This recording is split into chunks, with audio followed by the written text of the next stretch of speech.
तो मुझसे शायर हो गया है तो मुझे भी शायरी से शुरू करना पड़ेगा। सलीके से हवाओं में जो खुशबू घोल सकते हैं, सलीके से हवाओं में जो खुशबू घोल सकते हैं, अभी कुछ लोग बाकी है जो उर्दू बोल सकते हैं।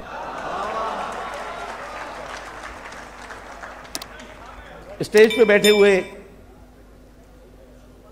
ऑनरेबल चीफ मिनिस्टर मुराद अली शाह साहब, वन मैन आर्मी अमन शाह साहब, मेरे भाई एडमिनिस्ट्रेटर कराची मुत्सा वाब साहब और सारे मेरे असातिज़ा जितने भी बैठे हुए हैं, मैं किन किन के नाम लूँ। और मेरे सामने भी एक बड़े हसीन खूबसूरत लोगों की कहकशां है, सबको मेरी तरफ से हक मौजूद। मैं मुबारकबाद देता हूँ सबसे पहले शाह साहब को कि उन्होंने मुस्तकिल मिजाजी के साथ 2008 में जो सफ़र शुरू किया था उसको जारी रखते हुए आज 14वीं आलमी कॉन्फ्रेंस मुनक्किद की है। मुझे इस बात का अंदाज़ा है कि उर्दू बोलने वाले, उर्दू से मोहब्बत करने वाले, उर्दू में लिखने वालों का ये दुनिया का सबसे बड़ा मेला है। उर्दू ने कहाँ जन्म लिया, उर्दू कहाँ पैदा हुई, हम मुख्तलिफ मौक़िक़ीन की आराय पढ़ते आए हैं। किसी ने कहा कि वो हैदराबाद दक्खन में उसने जन्म लिया, किसी ने लिखा कि वो दहली और उसके गर्द नवाह में पैदा हुई, कुछ मौक़िक़ीन ने कहा कि वो पंजाब में पैदा हुई, जो मामून शिरानी साहब का जो था। सुलेमान नदवी साहब ने कहा कि वो सिंध में पैदा हुई। अब हमें पता नहीं है कि उर्दू की पैदाइश कहाँ हुई, मगर इतना यकीन है कि बरसगीर की जितनी भी ज़बानें हैं, कौमियतें हैं, उनकी बोलने वाले ज़बानों ने मिलकर उर्दू को जोड़ा है, उनने मिलकर उर्दू को जन्म दिया है। आज यकीनन उर्दू, जो तारिक रहमान साहब ने बातें की, मैं बड़े गौर से सुन रहा था, उसमें काफ़ी हकायक भी थे उन चीज़ों में, बातों में। मगर आज सबसे बड़ी बात उर्दू के लिए है, सबसे बड़ी आजमाइश उर्दू के लिए है कि जिन ज़बानों ने उर्दू को पैदा किया, उर्दू को एनरिच किया, उर्दू से मोहब्बत की, आज उर्दू को वापस लौटना है, उर्दू को पश्तो से प्यार करना है, पंजाबी से प्यार करना है। सराइकी जो सदियों से जाग रही है, सराइकी को सुलाना है लोरी दे के,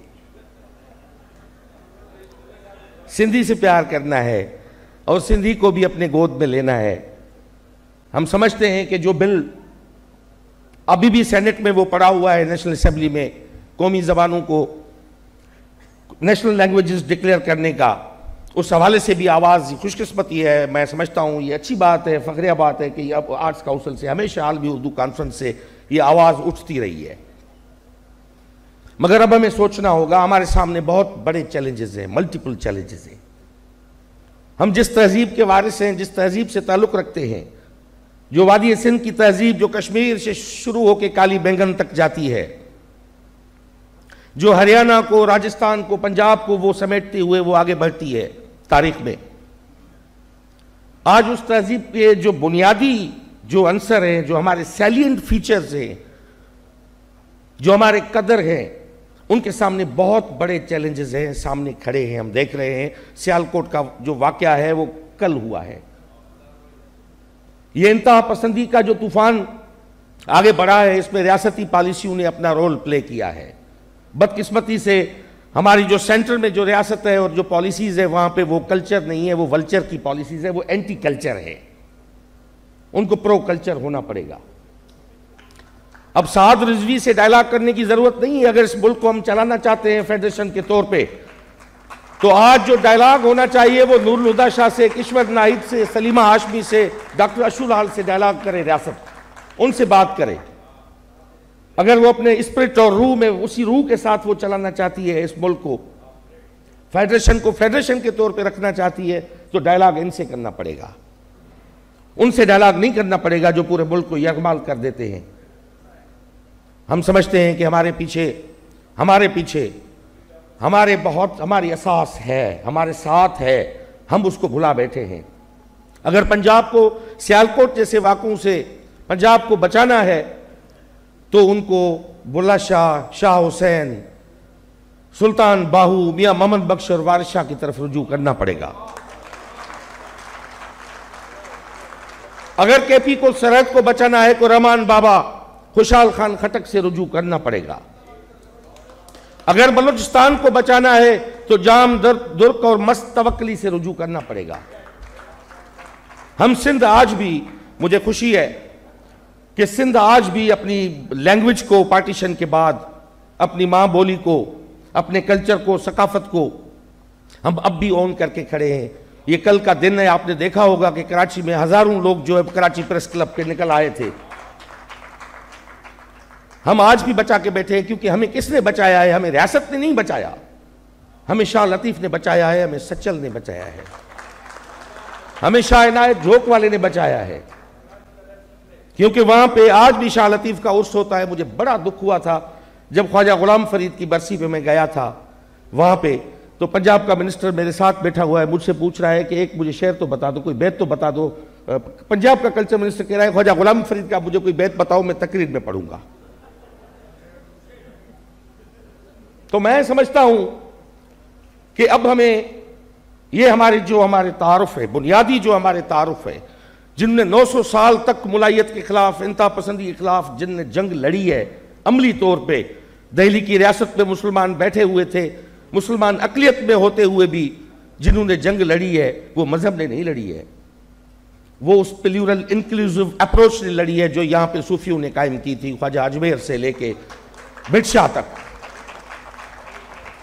अब हम सब पे को ये सोचना है यहां पे कि उर्दू को अपनी झोली वसी करनी पड़ेगी, सबको समेटना पड़ेगा। अगर उर्दू खुद को बचाना चाहती है तो उर्दू को सबको लेके चलना पड़ेगा। उसको अब माँ का रोल प्ले करना पड़ेगा कि उर्दू जवान हो चुकी है इससे पहले कि बूढ़ी हो जाए। मैं फ़कत आखिर में शेख अयाज की 4 लाइनें पढ़ के आपसे इजाज़त लूँगा। हमने जितना भी काम किया है आज काउंसिल में, अमन शाह साहब ने जो कुछ कहा हमने किसी पे नहीं किया, थोड़ा हमने किसी का एहसान किसी पे नहीं किया है। हम समझते हैं हम अपनी शनाख्त बचा रहे हैं, हम अपनी तहजीब बचा रहे हैं, हम अपना असास बचा रहे हैं। हम किसी पे एहसान नहीं करे। Sain Murad Ali Shah always been at back, वो हमेशा सपोर्टिव रहा है। अगर शाह लतीफ़ का आज मुजस्मा, शाह लतीफ़ को पड़ से निकाल के हम पेड़ पे लाए हैं, अब करार डंड में शाह लतीफ़ का मुजस्मा ऐसे खड़ा है जैसे कोनिया में रोमी का खड़ा है, तो उसके पीछे भी वो प्लूरल इंक्लूसिव अप्रोच शामिल है, वरना ये मुमकिन नहीं था। हुकूमत में होते हुए ये मुमकिन नहीं है। मैं समझता हूँ कि वहाँ पॉलिसीज़ क्या होती है और किस तरह चलाया जाता है। मगर हमारे पीछे जुल्फ़िकार अली भुट्टो भी खड़ा था, हमारे पीछे बेनज़ीर शहीद भी खड़ी है, तो हम सब उसके वो जो प्लूरल पैरोकार हैं वो हम आगे बढ़े और आज इस जगह पे पहुँचे हैं कि मैं आपके सामने सर खड़ा हो के मैं आपको सामने कह रहा हूँ कि मेरे दीदावरो, मेरे दानिश्वरो, पाँव ज़ख्मी सही डगमगाते चलो। मेरे दीदावरो, मेरे दानिश्वरो, पाँव ज़ख्मी सही डगमगाते चलो। राह में संगो आहन के टकराव में अपनी जंजीर को जगमगाते चलो। मेरे दीदावरो, मेरे दानिश्वरो।